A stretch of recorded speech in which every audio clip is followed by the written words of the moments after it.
Hello and welcome to another edition of Sunday Night Soccer here from the Soccer Neighborhood. I'm Jay here with my man Mike D. Mike D, how's it going, my man? It is going awesome, man. I had a co-ed game today. I played terrible, There you go. but I got a good sweat in. It's going well. Good. How you doing, man? Doing great, man. We got a lot of big things behind the scenes that we've both been working on that we're excited to share with some people later on, but we've been pretty busy. I think people are going to like what we've been working on. The Absolutely. first big thing that we have tonight, well, one change to our if you're watching, the scrolling there along the bottom here, think of your top 3 athletes you want to have Thanksgiving dinner with. Could be any athlete, any sport. Yes. That would be a good cross-culture question, so send those comments in. But the other thing is that we have a 10-minute time limit, so we're going to have segments for each topic we're going to talk about, and we're going to get started right here. So our first guest, we're very happy to have with us someone who's very important to you, Mike D. Yeah, absolutely. Salvatore Velarde. There you Hey, go. You guys. nailed that Italian accent. Look at There that. you go. Salvatore is very involved with the Soccer Rebellion. I'll let you introduce him, Mike D. Go ahead. So Salvatore actually, he owns the semi-pro team, the Wrath, and he's been part of the Grand Rapids soccer community for a very long time. He's a friend of mine. And he's the one who started actually the underground project. He's the one that secured the facility, got the capital behind it, and he wanted to bring the Soccer Rebellion on board as a collaboration to connect with the culture and the community that we've built here in Grand Rapids. And so now it's a partnership. Myself, Salvatore, and Matthew are really the three-headed monsters that are going to be attacking this. But Salvatore is the brains and the financing behind it, and he's the one that's going in the facility at night times or during the weekends and making all the construction happen with Matthew. Matthew actually owns a construction company, does it as well. But when they gave me a tool to try to help out with that, I kind of screwed up some shit. So they just said, hey, just focus on the marketing and the other stuff. But Salvatore, great to have you on, man. We're seeing a lot more of each other as of lately, which I'm super excited about. And this project is a dream come true. So it's been a wonderful time so far. So how you doing, man? Good. I appreciate you guys having me on. As you were saying, Mike, I mean, I was just at the facility a little bit earlier working on the building itself. So, as you alluded to, we are under construction. We got a target of a January 1st kind of opening to the public, if you will. So you can see the picture there on the left there. So that's myself, Mike, and Matt. And then we've got some renderings that we've been able to create of what the facility is going to look like. Bear in mind, come January, will it be exactly like that? Probably not. It's going to be close. As we're moving forward with the project and understanding how we want to utilize the facility, we'll get to our vision, right? But day one is we're kind of working through, and you'll see the courts will be in there day one. Some of that turf will be laid down on the training side. So we're pretty pumped about it. Pretty excited. So let me ask you this question, and Jay, I want you to shoot the questions because I'm actually curious on the questions that you have, since I talk to Salvatore almost every day now. But yeah, when you first approached me, that the reason why you wanted a training facility, I thought was quite interesting, and it had more to do with how much you were spending on getting and training for your semi-pro team. Yeah. So if you want to go ahead and talk about that, yeah. Yeah. So as you said, I've been involved in the soccer scene a long time. I've got a team right now called the West Michigan Wrath. So we play in the MASL 3, which is the major arena soccer league. The Risers, as some of you guys may know, Muskegon Risers, they're in Division 2. We're in Division 3. Okay. This is our second year that we've had the team. And the biggest frustration that we had as kind of owners and even just players was finding facilities available at times that weren't crappy. So, for example, most of the time when we were looking to do practice last season, we would have Sunday mornings at like 7 a.m., right? And that's when our games were as well, which aren't super conducive to players, and even to build a fan base, right? It doesn't work. And then the other thing we would find is there'd be times where we wouldn't be able to get onto the field for practice until, maybe 9 p.m. or 10 p.m. because there's just a lack of facilities in the area. And the other thing that we have found, and as Michael talked about, like the big push that initially got myself and Matt thinking about how do we solve our problem, because he's a co-owner with me on the Wrath, is we need to find a location, right, that we can just get, that we have access to, that we can control our times. And then as we started talking about it, and Michael, we started talking to you as well, it kind of dawned on us, hey, yes, there's a facility issue in general in West Michigan, right? You've got 3-4 indoor facilities maybe that are available. And when I say available, good luck trying to find times that are conducive to you wanting to do so, right? And that are not crazy expensive on top of that. So that was the one issue. But then as we all started talking as a group, we got to realize, hey, there's a bigger problem, right? And this is nothing new to any soccer fan in Michigan or in the U.S., right? The U.S. soccer has not grown, has not developed because of the pay to play model, which I know you guys have talked about in the past. I think a lot of hardcore soccer people in U.S. are tired of it. So we were just like, hey, not only could we use this facility for when we need it, but why don't we actually attack the player development from the right perspective? Amen. Right. And that's where we're like, hey, I know, that's where when I was talking to Matt, I said, hey, Michael's a great guy. He's done amazing things with the Rebellion. If we're going to do this, we need to get him on board. Right. Both from your soccer knowledge, being able to help us kind of develop the programs that we need so we can properly develop players. Right. That's the big part of this facility now moving forward, is really letting people know that, hey, there is a way to develop players. And it's not, I don't want to dog any of the clubs that are in the air, right? They're trying to do their best. But the reality is, I don't know. And I have kids and I've gone through the system, so I can say this with experience, but I don't know that they truly know how to train players properly. And I feel like the money is the bigger picture for them majority of the time rather than the player development. Hey, well, you know what? You're right. But I think a lot of it comes down to resources, exactly kind of the main issue, what we're talking about, because in the same sense that you are with your semi-pro team, it is the fact that they have to go rent facilities as well. And then with 12 youth clubs in the area, then all the high school leagues, and then some sub-mental like futsal and all that other things that are going on, space is extremely limited. And so when you're limited on the resources, you're limited on the time you can offer. We problem solve a lot of that, and what, to your point and what you're saying, to where it's not focused club specific. And that's what we want to make sure. And that's one of the things that when Salvatore and I were talking, like, if we're going to do this, like, it's got to be for the players. It can't be associated with clubs per se. It's got to speak to the player, so the player knows this is my outlet to where I can self-develop, where I can get away and dive in. And when Salvatore showed me these renderings, I was like, man, he gets it. Like, he was on the same page, and he's always spoke it, but then seeing like how we can actually manifest this space into something that's going to be optimal for players training consistently, daily. This is one of a kind facility, especially in Grand Rapids. And I think too, Salvatore explained a little bit about, and Mike, you can chime in, but no, let Salvatore go. No pun intended, but with the underground, but you're building players this way from the ground up. So tell people a little bit more about how there's going to be a membership, a gym membership aspect to it, but it's going to be very accessible and cheap for kids. Yeah. So we definitely wanted to flip the script from that perspective. We didn't want to just be another facility, right? We didn't want to be facility number 5 in West Michigan that offers fields, that offers general leagues, and does maybe a few camps, right? That's what majority of these facilities out there are going to do. That's not what we're doing.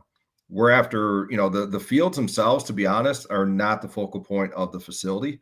They are a tool to be utilized. But the reality is, if you look at the renderings, like on either of those renderings where you see the turfed areas where you have like a long strip and you have cubicle areas, if you will, that is the heart of this facility. So the idea there, and as Michael had said, training and allowing us to help develop players the right way. And so Jay, you had mentioned on the membership side. So the way that we're attacking this is we're going to be providing, members of the community an opportunity to purchase a membership, just like a gym membership, right? So they will have access to those training pods, that training area. We will have during, times during the day and where it's blocked out for the field. So there's open play. We will do a league, but it's going to be 3 different, like, I think we're, Mike and I are still hammering stuff out, but we're talking like 1 co-ed league, 1 men's league, and 1 women's league. And so we do recognize that we still want to have some league play, but again, that's a very minor piece of this. Again, the aspect of this that makes us unique and different is the player centricity of working on player development. And those cubes and that training area really allows us to do that. And on top of that, we're not talking just soccer technique, right? So I don't know how well you can see, but in the renderings, there is a strength and training area. We will be working in speed and agility. And so, both myself and Michael, as being, soccer players, we recognize that it's not just the repetition on the touch, but it's also, your fitness, your cardio, your mental state, right? It's a holistic approach that we want to go after with the players, where we're focused on every aspect of that, right? Because if one's off balance, if your diet's off balance, right, exactly, it has an impact, right? Yep. And so we want to push people, individuals, both male and females, to be able to optimize their potential and really push that. I mean, unfortunately, I'm a little bit older than Michael, but like during our times when we were younger, we didn't have the resources that exist today. It's crazy what is out there that kids and young adults just don't have the opportunity to go to because they're not aware, right? Or they're not being trained properly. And we want to give them those opportunities. Man, that's amazing. And real quick, last question from me, Salvatore. In a perfect world, I know you guys have a lot. If you're not aware, check them out. Follow you guys online. Every day you're posting pictures and stuff. It's amazing. The hard work that goes into building a facility. But in a perfect world, Salvatore, let's say a year from now, what would you love to see from the underground? Man, a year from now, what would be awesome is that, Thanks. I'm just looking at the comments, but Dubliss has got it right with the coffee bar. We're going to have a pretty sweet coffee cafe area, but no, in a year, what I'd like us to see is that we've had to expand footprint, because this facility is not enough, because we've got the community behind it from a membership perspective, where we've got more players than this facility would allow, and that we are either expanding it within the same location, or we're finding a secondary footprint. And so, and to expand on that, Jay, I think from what I want to see from a youth perspective is I want to see parents start understanding the landscape a little bit differently, and how they have a lot more control than maybe what they were used to, and paying astronomical for individual trainings, paying $150 for, a few hours, whatever that may be. You can grab a $30 membership and train every day at your time. And on top of the times of open gym and having weights available, we will also have scheduled classes from morning to the nighttime, where it's technique focused 30-minute classes that are using the training pods for you to get your touches, your turning, your volleys, and things of that nature, working on shooting, but you go through a circuit training in 30 minutes. So we're breaking all that stuff down now to make sure that you're getting a variety of options. Exactly. That's awesome, man. So Salvatore, appreciate you taking the time to hop on here with us tonight. Keep up all the great work. It's amazing. And I'll answer my own question. I hope that maybe not in a year from now, but I hope that at some point down the road, there are more of these around the country. I'm not just saying that. I coach club myself, and these are the things like you just mentioned. Everyone's fighting for paying those fees to rent facilities, to find places to train, and all this stuff. And this is what it should all be about, where a kid can just go in and find their love with a soccer ball. So I hope to see a lot of these things, man. So keep up the great work, Salvatore. Make sure you follow them.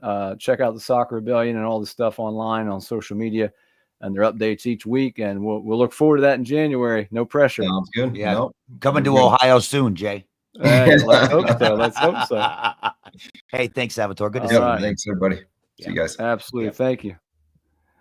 All right. So with that, exciting, we have absolutely, man. Absolutely. It's a dream come true. Like literally, this is a dream. And one thing Salvatore didn't tell you about, he's a coffee enthusiast. He brought me an Americano the other day at 6 p.m. So I was up till about 3 a.m. that night. Terrific. And so he's going to die. The space is communal. Like that's what's nice. So besides that, we want to be able to connect with the community in so many different ways. Bringing in a barber, bringing in hairstylists to be able to have them to have a space there, being able to rent out for a lot of different activations that surround the soccer culture and community that talk, like he was talking about, more holistic approach, especially on the creative side. And it's not like the training, like you're taking these classes, right? Training's training. If you don't, it's what you put into it. And I think that's more of our emphasis, is that our training will be designed for you to get a certain amount of touches, but it's also designed for you to feel comfortable, not to feel pressure, to be able to be in the lab and develop your game, not the way other person. What gives you the most joy? What makes you fall in love with this game? And I feel like in America, we get too far away from that we I was don't gonna just say, enjoy the passion and love for it. And this is exactly what this is on. When you come in here, you're living, you're breathing, and you're loving soccer. It's all a good time. and I know this is your vision, but what I'm imagining is a great situation would be parents just drop their kid off. They drop their kid off there with a soccer ball. Depending on the age, don't put that liability on us. But yeah. Well, yeah, but you know what I'm saying. Yeah. But you no know what doubt. I mean. They're drop the kid off. Hey, I'll be back in an hour. Yeah, go do your 100%. thing. And and it's funny because a lot of the conversations that we've had are trying to thank you, Salvatore. Are turning into this, and like that gap that we talked about the other week, 6th to 8th grade before getting ready for high school. That's when self-development really needs to happen. So we'll have class specific for that. We'll have classes specific for the high school player, and then we'll have classes specific for the pro athlete with the Wrath training there quite a bit, and then for females specifically. So a lot of what we're doing is we're trying to pertain to the certain audience group and give them a section of the soccer of the underground that belongs to them. And so going with that, we are going to have with our next two guests, the biggest soccer mural in Grand Rapids at this facility. And these are going to be the two directors taking charge and making this thing happen. And it's going to be a pretty unique approach of how we do this. And this is my man, Monk Mateus. He is a legend in Grand Rapids, to say the least. I know he's going to say no, shake his head. He's just being modest because he's also one of the nicest guys ever. And this is also one of my good friends, Edwin Anderson. And they are notorious for Grand Rapids for giving it a lot of its culture, from hip hop to their street artwork. And now they get to take on something that's going to be legendary. So Absolutely. Monk and Edwin, welcome to the show. So good to see you, gentlemen. Yo. Yes, good to be here. Good to be here, brother. Hey, thanks for hopping on here, man. I've seen some of your work, and man, the stuff. Jay, go back. You went to the next slide. Oh man, come on. What am I doing? Now they know what we're talking about next. All right. Yeah. So, but appreciate you guys hopping on here, man. It's really awesome. The stuff that you guys do is amazing. So real quick, I want to ask each of you just real quick about soccer, and then we'll get into the art. Monk, what's your background in soccer? Did you get into it when you were a little kid? Did you not till you're older? Or at all? Or at all? Michael just talked you into this? Yeah, pretty much. No. I mean, as a kid, I played soccer. I was always the guy they put like towards the goal, the fullback. Just don't run around too much. You can kick far. I was a big kid for my age, so I just like kicked the ball out. So it wasn't as fun for me. I watched my little brother, who was pretty good. I just watched him run around and do all kinds of stuff, and I'd be like, it'd be cool to do that, So didn't do that though. So, awesome. but I will say this: the soccer rebellion, man, just took me by like the horns, man, and pulled me in. I did live in Miami for a long time, so I mean, soccer is a thing down there, right? That people are into. Yeah, so I got a bit more connected to soccer that way. I was a hooper as a kid, a basketball player. Yeah. Man, that boy was shooting bricks. Oh man, here we go. Well, I mean, what? Come on, Edwin. Come on. All right, I'll stop. No, I'll turn it over to my man over here, Mr. Smooth. Edwin, what about your? No, we still talking about you. Edwin, your soccer background. My soccer background. I started when I was a youth. You know what I mean, like backyard soccer, with a lot of my friends. And then playing like recreational soccer and different organizations. But then also when it comes to like high school, I play high school soccer from sophomore to senior year. Love it, you know what I mean? And then even after high school, when I was in college, playing in different like soccer, what do you call like intramurals, club? Well, yeah, intramurals or just like some gyms that you know what I mean, that have intramural games, being able to play like different leagues, or nothing serious, but just something I'm able to still go out there and play. But what I love about it is that I've met and built relationship with so many people just by playing the sport of soccer, right?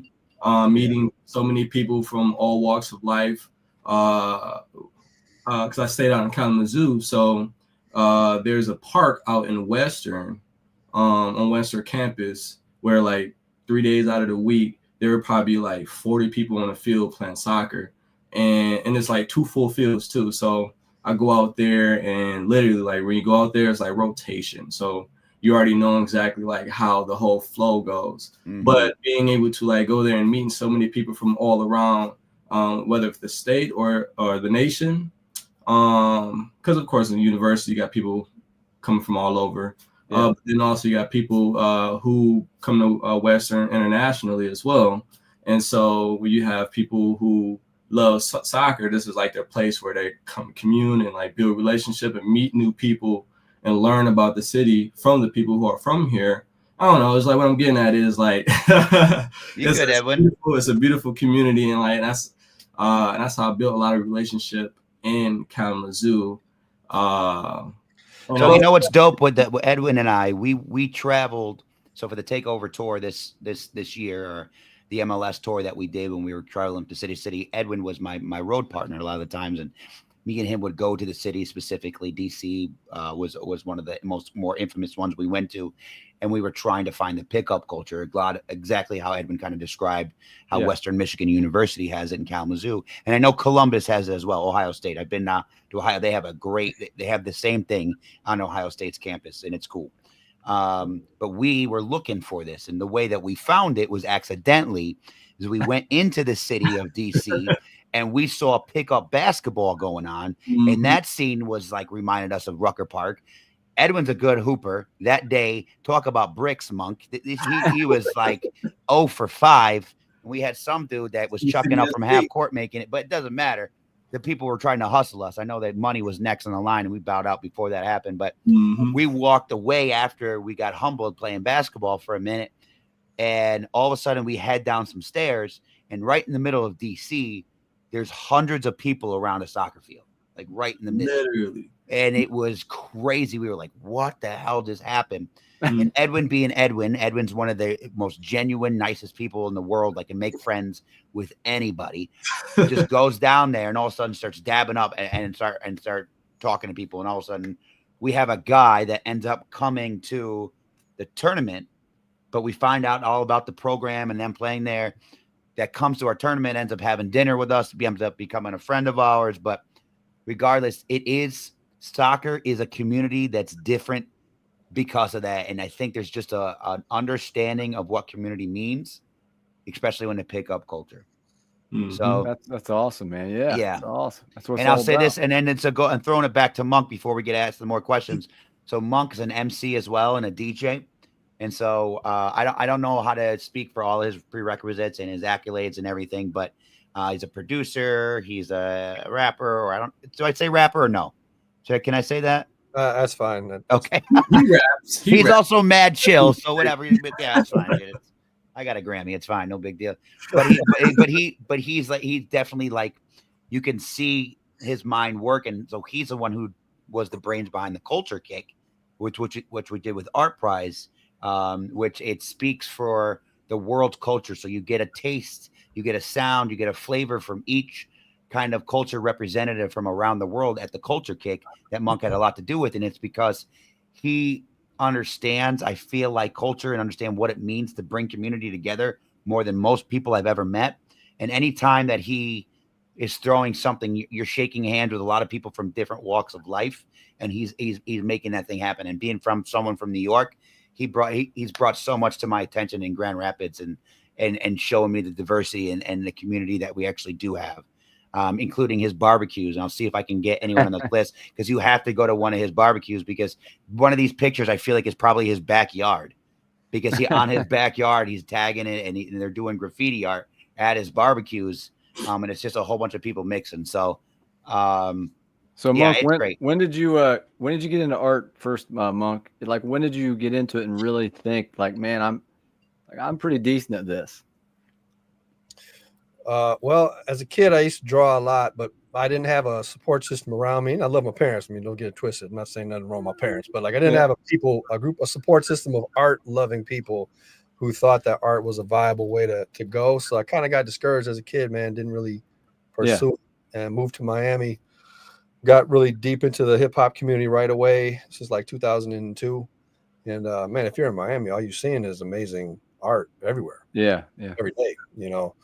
And then being a hip hop steward of the culture and being continually engaged in various elements of the culture. I mean, I was always around, you know, aerosol art on walls, you know, tags from burners, big pieces, big blockbusters, throwies, everything. And got down with a lot of different folks in Miami and the hip hop community. So that visual of constantly being around it. Now, one of the guys in my crew, I tried to paint. Like, I want to paint, man. Can you help me kind of figure out how to do this? And he was like, "Nah, man, no way. Nah, stick to being an MC, stick to being a DJ. Like, that's, you know, man. No, not even going to teach me. Not even going to show me nothing." I was like, "Man, that's, you know, okay." So yeah, it kind of hurt me, you know. I was like, yeah.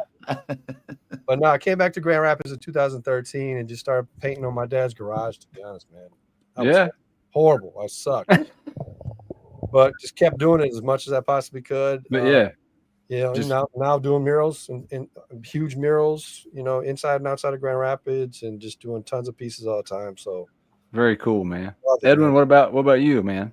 All right, so you want me to do this in 2 minutes and 30 seconds?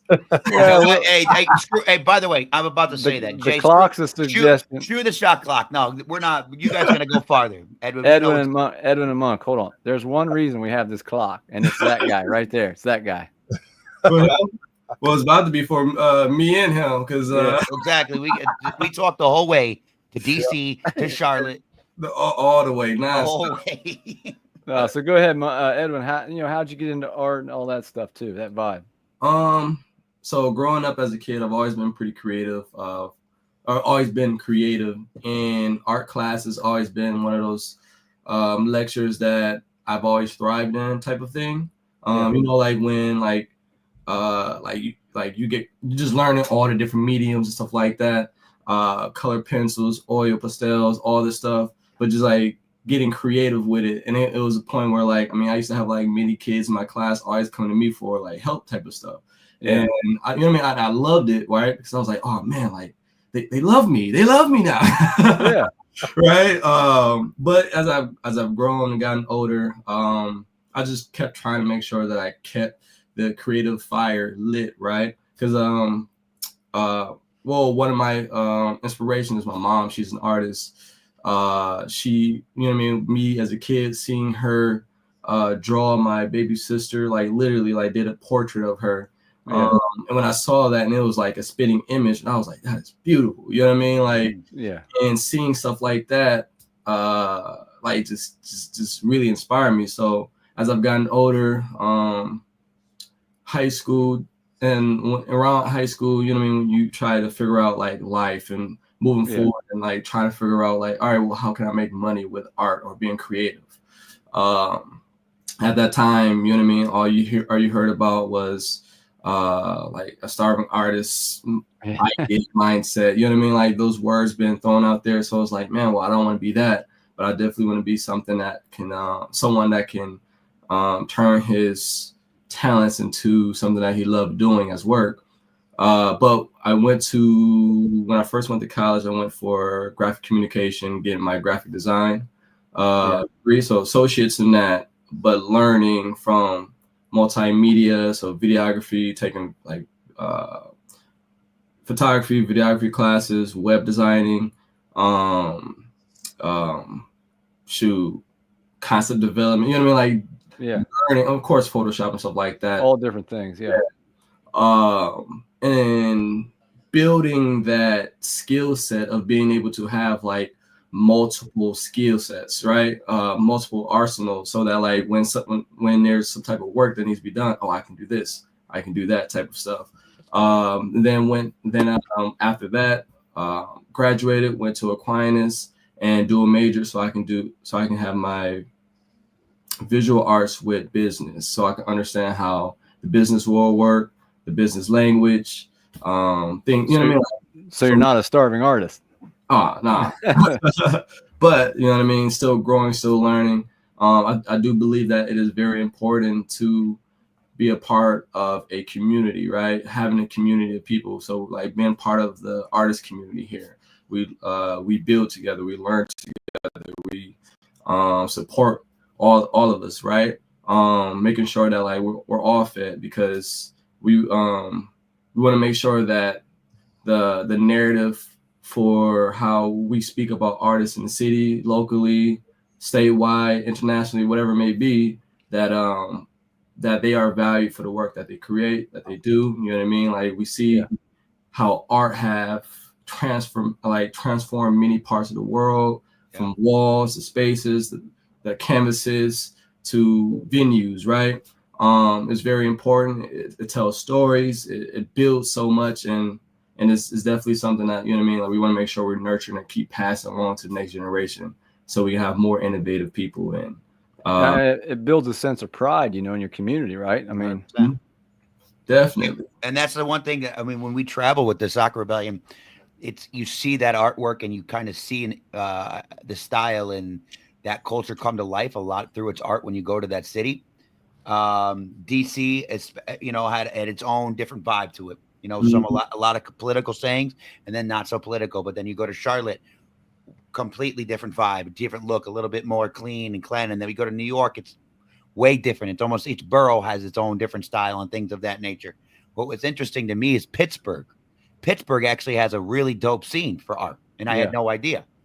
And so, yeah, like these artists speak for the community in so many different ways and give it this flavor. So it's truly an honor for the Soccer Rebellion and for myself just to be connected with Monk and Edwin and have their talents speak so much for the Soccer Rebellion and have it designed, which brings me to one of my questions that I do have for them. I don't know the order to do this because I'm ADHD and organization is not my best, my strong suit, but I want to ask the timer. Yeah.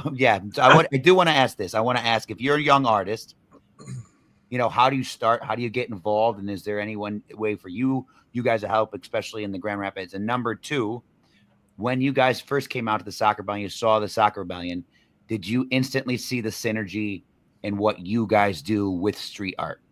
So how do I know that's disconnected, but those are the two questions that I wanted to ask you. So number one, advice to a young artist. Whoever wants to take it. So I'm gonna pass that one to Edwin, and because he would, I think, from the visual art standpoint, I think that he would have a great perspective on it. And I want to say, first of all, I just want to say to you guys, like, hey man, way too many compliments. I appreciate the kind words. You're my guy, but you're overdoing it, buddy. And working with Edwin, I've worked with Edwin for years now. We've worked on lots of different stuff together for years, and it's a pleasure working with him. We're a good team. We're definitely, I don't want to say we're good cop, bad cop, but we're definitely here and here. We're in different places, and that's what makes. That's like me and Mike D. Yeah, yeah, it's like that. Yeah, like, what I appreciate so much about being like about what I appreciate so much about work with Monk and having him by my side when we do things is like, careful, he doesn't like compliments too much. It apparently makes him feel uncomfortable. I'm gonna make sure I don't give you too much, right? No, but like the creative synergy that me and him both have together, right? Like when we're together, it's like we're spitballing like nonstop of just like creative ideas. You know what I mean? And it's like the sky's the limit. And nothing can stop us. Like he come up with something, I'll come up with something. You know what I mean? Like and it works so well. Like we get excited, and then the beautiful part is because we understand the logistics of like how to make things work and how to make it happen. Then we like literally like, all right, we choosing that one, how we make it work, and we just break it down, right? Yeah. And so like being able to have someone where I can always like call randomly at some random time of the day or night. You know what I mean? I'm like, yo, what do you think it is? And he'd be like, bro, that's dope. You know what I mean? Like, or call me. He'd be like, me and Mike D. Like, bro, that's whack. That's exactly when you share passions, right? It's easy. Like, I tell this to Jay, like we'll have a 45-minute conversation on nowhere just because we're nerding out on something that we wanted to talk about. And it's all pertaining to soccer. You know what I mean? Mm-hmm. All right. So back to the topic. Edwin, advice to a young artist real quick. All right. So advice to a young artist. Hey, how would they get started? Huh? How would they get started if they like graffiti art, they think they maybe have some artistic talent, or even if they just want to get started with doing like urban street art, like your guys' style? How did they start? How do they start? They start by developing their skills, man, their technique, their form, their understanding to the style in which that they're building a relationship with, right? Whatever medium that they're using, whether it's an aerosol can, whether it's a paintbrush, working with acrylics, whether if it's airbrush, excuse me, but like developing that style, developing your motivation for basically your foundation is what I'm getting at, right? Because then if we're trying to, and I'm assuming, are you saying like become full-time work out of it? You know what I mean? Like make it your career, or just like No. Well, it's How a do lot you of develop trial your and- passion? Like, you know, Sure. like I'm a soccer player, mm-hmm. right? But I never became pro. I never did any of that stuff, but I'm still a Yeah. soccer player. Yeah, I'd say I'll say what I just said. No, but So, a lot of trial and I error. wouldn't change the word that I just said. I would have used the same words in the same order.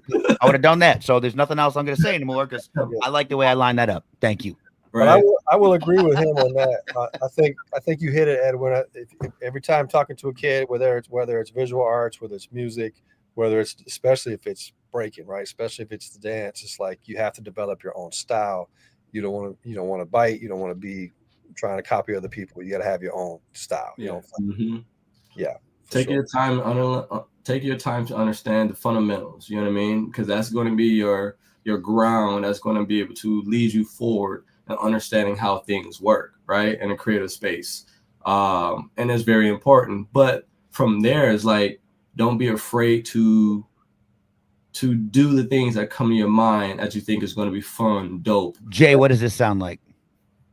It sounds like coaching soccer.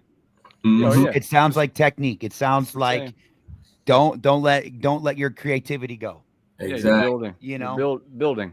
Keep Yep. building, and these are the building blocks. You know what I mean? So you got to stack them to make sure that like you're getting to the space where your abilities is just so you become a professional, right? And and then when you're showing your work and your craftsmanship, like then you're showing the world that you're just undeniably dope at what you do. But part of that is like with building your confidence in what you're doing comes from building your skills and what you're achieving, you know what I mean, in your medium and in your style. Because when you know, like, oh man, this is about to be icy, bow, and then all of a sudden you post it on Instagram and the world like, whoa, and then you like, yep, I did that. You know what I mean? Yeah. But what I'm hearing from both of you, whether it's a can of spray paint, whether it's a paintbrush, it's a lot of trial and error, right? I mean, you just got to get started. You're not going to be that great like anything, like Mike said with sports, soccer, whatever. You just got to start somewhere, and then you keep, you said you messed up the outside of the garage a lot, whatever, but you just got to start somewhere, and then it just comes together at some point, right? Yeah. Yeah. You got to start somewhere, but you got to keep pushing. And once you get to a point, it's like riding a bike. Eventually you get to that point where you know how to do it. And when you know how to do it, then that's when it's time to take it to the next level. But to answer your second question, first impression of Soccer Rebellion was this is home. Yeah.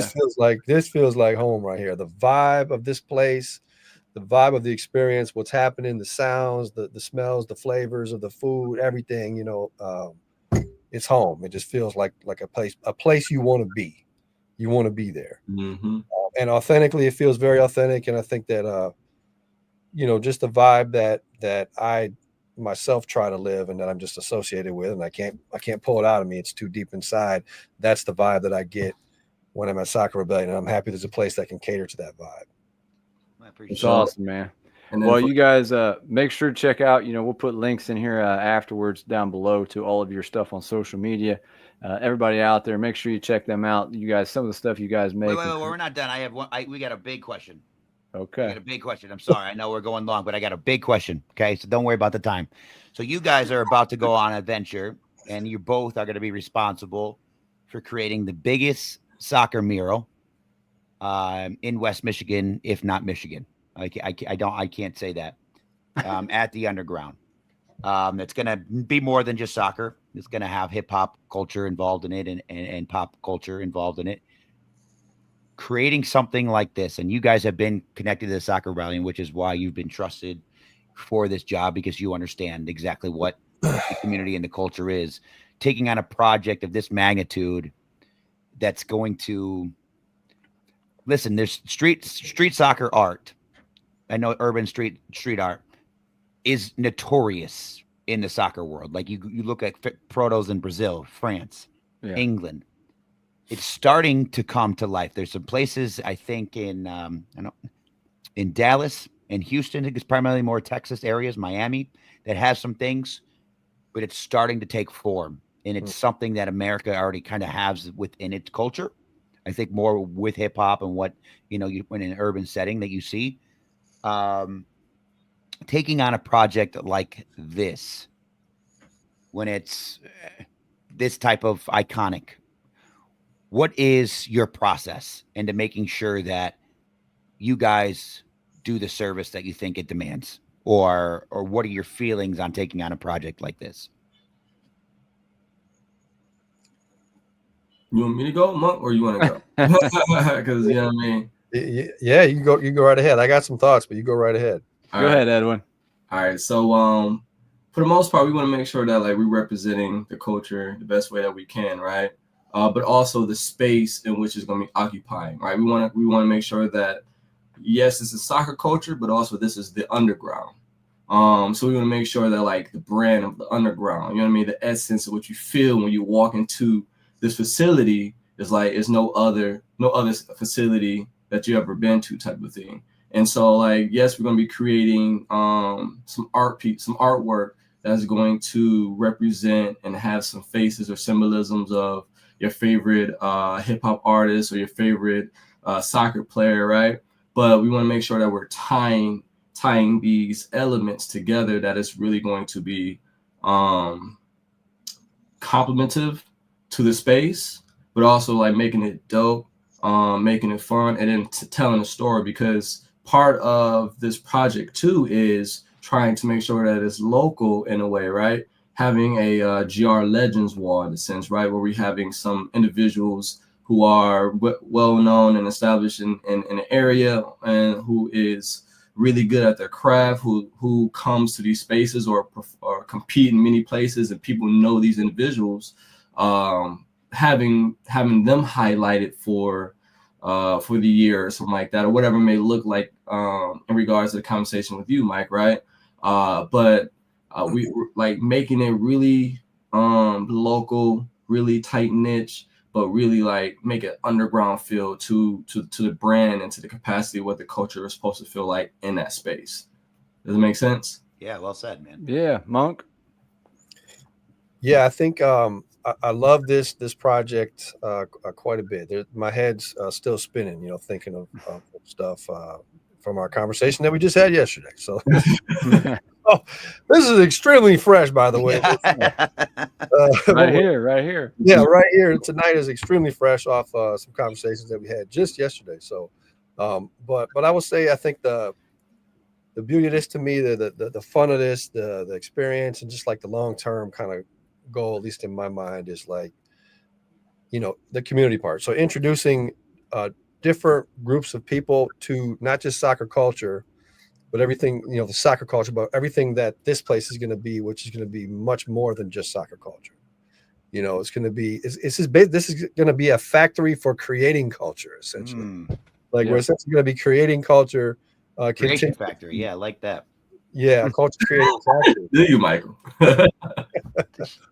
But that's what I see it as. It's like you guys mentioned stuff, talking to Mike and talking to different people. And I know just from experience of the city and the area, it sounds like Grand Rapids soccer culture could use a little bit of disruption, maybe a little stirring the pot a little bit, and creating a different window into soccer culture that is also really expansive into the beautiful culture that we have in the city. And again, I love the fact that you guys are trying to take away the pay to play model and really making things more equitable, getting more people there, sharing the culture and sharing yourselves and your knowledge and experiences with other people that may not necessarily be able to afford going to a club. So the whole thing fits really well, I think, into the work that I do personally, that I know Edwin's doing, and that the Soccer Rebellion's doing. So it's like the synergy of that it's a culture creating factory. When we're literally going to be creating culture and bringing different people in, different walks of life, through not just soccer and art, but because of our connections, all of us. There's so much more that we could offer. And once it goes through the three guys, of course, we have to make sure the three guys are okay with the crazy ideas. I hope they have no idea what they got into with the crazy ideas, boy. We haven't gotten to like designing anything yet. Again, as Monk said, everything's still fresh, but we are very excited to be a part of this project. And then one of the ideas that we talked about, Jay, yesterday, which I think is extremely exciting, we're gonna break down their process. And I know one of the talks we had was a documentary. I don't know where that goes to, but at least from the social aspect of the Soccer Rebellion, you're gonna be able to witness live art from them. And so this creation and the people that are coming to the underground, you're gonna be part of this evolution. And I think that's such a cool facet to see, beginning to end in any kind of realm.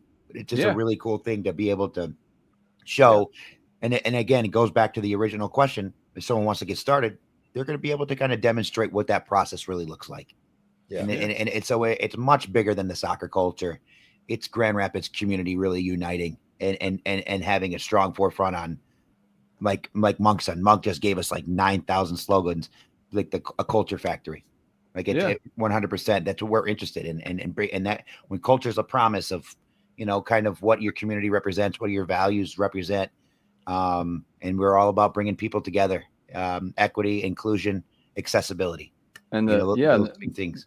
The more kids see those things around, their community, it's going to inspire and motivate them. 100%. I want to give a quick shout out, Griff, Ohio, aka Model Rob, one of my boys. He's an art teacher, so he's nice, man. Whoa. Check out you guys. So shout out to Model Rob. We appreciate it. But yeah. Nice. Yep. So Monk and Edwin, keep up the great work, man. We can't wait to see what you guys come up with. I know it's going to be amazing. Check them out on social media. All the stuff you guys have is fantastic. Yeah, he's out there watching. There you go. Word. Word to Big Bird. But we appreciate it, guys. Keep up the great work, man. Thanks for coming on here with us tonight. Thank you, gentlemen. Appreciate you. Mike, thank you for having us, and very, very appreciate it. Thank you very much, man. Yeah, thank you guys. Appreciate it. Thank you. We got to make sure we have them back. All right, man. We will. Absolutely. So me and Edwin could do a 2-hour show and talk about absolutely nothing. I'll tell you that right now. You guys could just do a road trip documentary. That is the truth, bro. We went into alternate realities with it. We went into like deja vu. No. But I gotta say this. I know Monk called me out. You got to, but I look up to these two gentlemen. I really do. So you're not gonna make me feel some sort of way by saying they are special people. And I like to surround myself with people that are as passionate as they are, and they're just one of a kind. Besides being extremely talented, they're just really good people, and I'm really glad to call them my friends. So yeah, that's even more. Sorry, that's too. That's too sensitive. Man, I don't give a shit. It's real. That's awesome. That's what it's all about, man. All right, so moving on to our next segment, my friend. Unfortunately, whether you like it or not, the weather's changing, as you and I both know as coaches. It's getting a little chillier out there every day. That was a great segue. That sounded like that training. The news. Yeah. But we came up with some ideas between yourself and me, some ideas for kids out there, especially where you live, where I live. You can't get outside very much. We talked earlier with Salvatore about facilities and trying to find a place to work out and train. So we wanted to discuss ideas for kids out there, youth players, what they can do over the winter. So we're going to talk about that here for a minute. You came up with a great list here. I'll start off. We had to squeeze it on the screen there. So 10 tips for winter soccer training. Create an indoor training space. So I think that's an important thing. Yes. Remember, kids, anywhere that you're allowed, don't get in trouble. But, whether it's the garage, the basement, create a small area at home for dribbling, footwork. Even if it's 2x2, like you said, walls, stairs, anything where you're allowed to, kick a ball around. Number 2, watch soccer. This is something you and I talk about all the time, but there's no excuse anymore. If you're old like me and you grew up when we did, soccer wasn't on TV all the time. But there's soccer on TV now every day, basically, between all the different streaming services and apps. YouTube, all those kind of things. So watch soccer. I think kids need to watch more soccer so you can dream and kind of have an idea of what you want to do, what it's supposed to look like, what your own, culture is going to be within that. Start a training streak. So commit to training daily, even if they're 10 minutes. Set goals. Define the skill set you want to work on. Connect with teammates. I think that's a big one. Share your training progress, either with apps or social media and different kind of things that helps you stay engaged. And, it's always better, like they say, to work out with someone else, kind of pushes you and you work off of each other. Train the mental skills, work on your focus, your confidence, use mental training tools, incorporate strength training, depending on your age and age appropriate things. But you can do, like we talked about, speed work, agility, flexibility work, stretch daily, and then prioritize recovery. So great list, Mike D. I'll let you dive into that a little bit more. But I think those are some great ideas. Yeah. So a lot of this is not reinventing the wheel. These are lists that, we've kind of combined and we saw that put together. And as a coach, that I've kind of fallen in love with. And I'll say this is your time as a player in between seasons, in between the 11v11 season here in the North. Unless, there's some facility, if you're privileged enough to play 11v11 more, maybe it's not. But I think when you're playing in the winter, typically you're not playing for games that count as much, right? So you have a little bit more of a break from that. The consistency and the grind of having games 2-3 times a week is a bit over. So take that time to play the game that you want to play and why you remember why you love the game, and start self-development habits. That's the biggest thing I can say. So you have this time to step away, to get into lab. So the next time that you step on the field in the spring, you become more of the player that you want to come. And that takes some consistency, but you also allows you to fall back in love with the game. And I think that's extremely important. I know for me as a player, as soon as I started getting into the network and the pool of being a competitive player, I started falling out of love in the game. And I think that's more common than people think, because it becomes much more pressure than enjoyable. Remind yourself of the love. Take a step back. Remember that the coaches that are yelling at you and trying to push you are simply there because they see potential and they're trying to push you in the right direction for the most time. That, or you have a terrible coach and he's just emotionally frustrated with other things that don't even revolve around you. But this game has to do with love. It has to do with passion. And the more you enjoy the game, the more you're going to want to develop. And I think it's a hard thing to grasp when the way sports are conducted in the United States, right? It's super rigid. It's super, but there's the creative element of this game, to me, is what makes it so beautiful. The fact that it can't be super structured like a football game is what makes it more enjoyable. So that independence as a player, that artistic viewpoints that get to be exercised, is what makes this game different. So go into your skills, your strengths.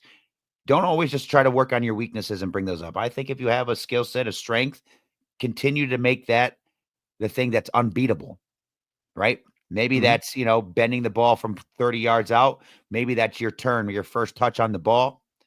Whatever it is, lean into that.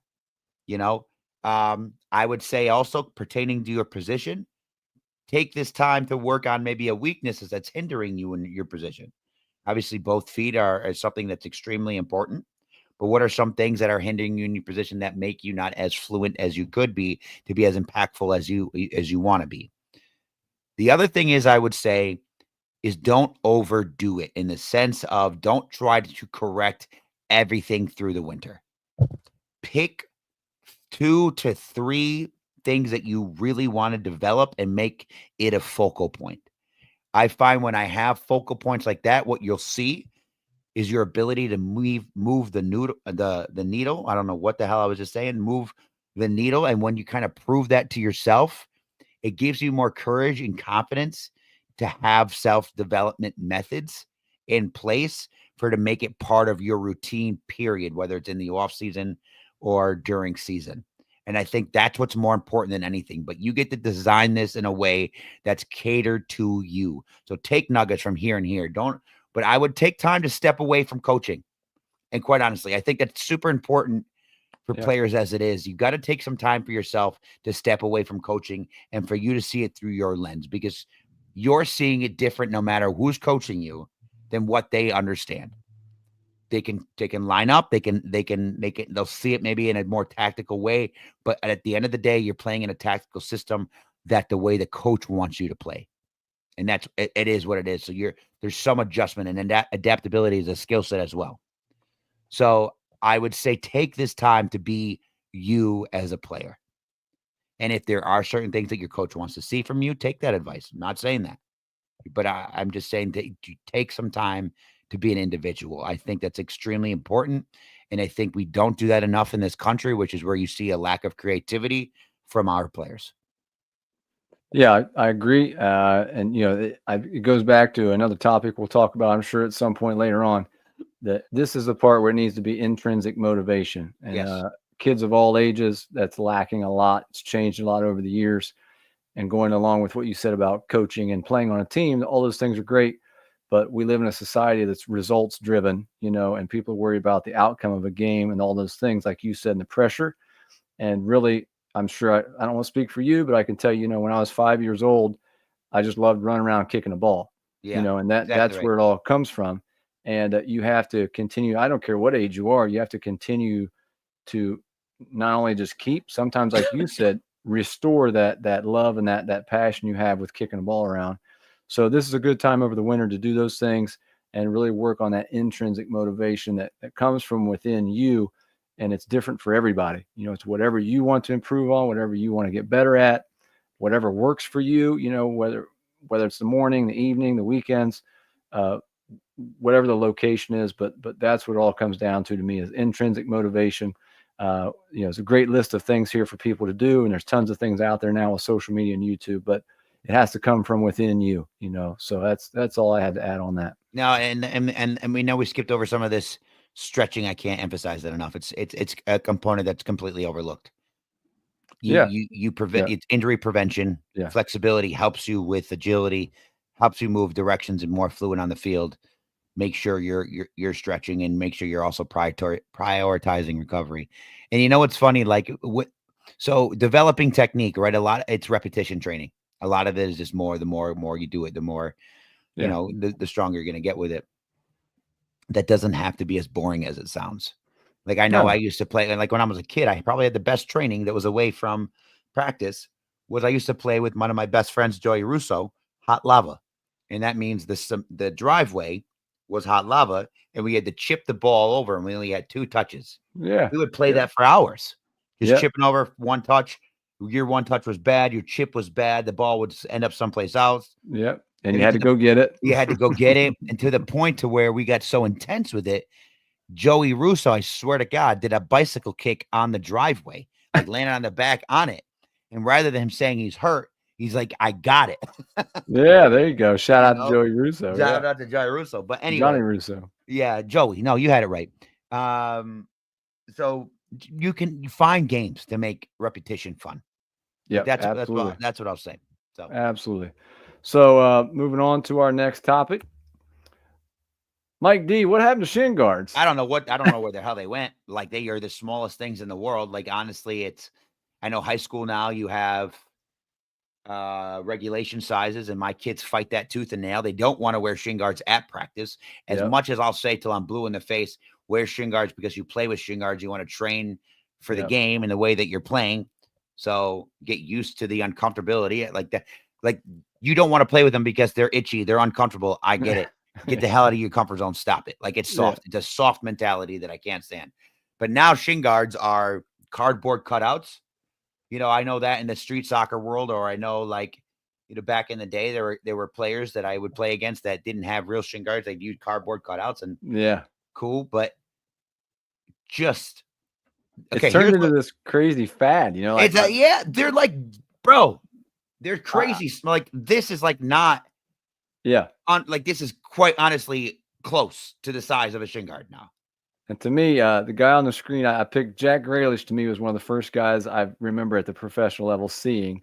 All of a sudden, these saggy little tiny socks, and tiny shin guards. And you're like, Yeah. and you and I were talking off the air tonight before we came on here that, that probably next year at some point there's going to be a rule. They're going to add a rule. Oh, yeah. And they're going to probably go overboard with this rule because there's all these guys now, wearing these kind of shin guards like you see there on the screen, and even smaller. Those are just a few pictures we could find real quick, but it's just crazy. I don't know about you. To me, it's uncomfortable, honestly. Like I just don't like the saggy socks and all that kind of stuff. I personally, but it's definitely turned into this trend. It's pretty crazy. I can't believe that it's still allowed, but if I had to go out on a limb, I'm going to say there's going to be some changes in the rules here at some point whenever they have a chance. So I was thinking about that when we said that. At first, I undoubtedly agree with you. Do you think there's a potential that shin guards go away? No, I don't. I don't. Go back to the 70s when all those guys were running around the Premier League with no shin guards at all, and just, I just don't think. What are these doing? You're getting what?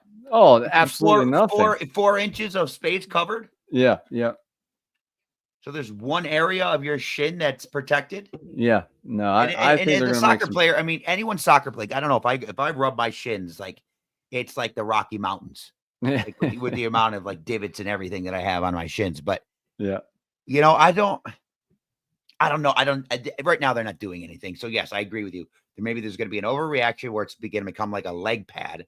But I don't. I'm curious. I don't like the way that the game in the tech, it's so technique driven, and how the game's changed, like, and speed. I think it comes down to these guys. Exactly. To me, I just thought of this, but it's a lot like watching these football players now that don't even wear any knee pads. They pull their pants up over their knee. You know what I mean? A lot of those guys, and really, yeah, and you haven't seen that a lot of college guys. Giants suck, so I don't really watch football anymore. Well, yeah, but they I think it might have to do with the speed thing, but yeah, they're going to make some changes. And to be honest, I'm kind of surprised that they've gotten this far with it, because it started out as one thing. Now it's getting, like you said, really bad. I mean, where it's like, it's really bad. So, interesting topic. I don't know if we need all 10 minutes for that. No, I know, but I'm going to any listeners that let's tune into this. Tell us what it is. Yeah. Like if you're a younger player, so I'm 37, like, maybe you like it for some reason. I don't know. Yeah, like what is it? What is it about besides the comfortability portion of it and hindering your touch? I get that. Like a ball off your shin guard. Like, yeah, that's a terrible thing. That feels awful, right? Yeah, when you lack control of something. But that means your foot-eye coordination in that instance was off anyway. That has nothing to do with your shin guards. It has nothing to do with your shin guards. Yeah. So I'm with you, man. I'm with you. Just put in your comments, like, let us know, like, why are you changing? Like, what do you like about it so much? All right, you ready for this? Ready for the last one. Our next topic. This one's for all the pilgrims, in honor of the pilgrims. What are your 3 athletes you would like to have? Any athlete we talked about that you would like to have Thanksgiving dinner with? We have some comments already coming in with this, so I'll go over mine real quick. You go over yours, and then we'll get to the comments. So mine. I went with David Beckham. Just have always liked him as a player. I kind of liked it's my favorite team I supported. I like the, his kind of the tattoos fashion aspect he always brought. He was kind of the first guy that brought that to soccer. Jordan obviously was, my favorite player, still is my favorite basketball player, growing up. Anyone, from that time is just, just nothing like it. I'd love to sit down and just, talk to him.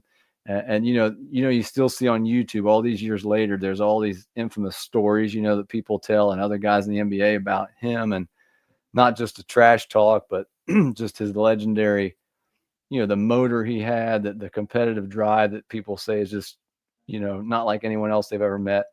And then my third one there I threw in there is a little crazy one. My favorite baseball player as little was Ricky Henderson, and here's why I want to invite him to Thanksgiving.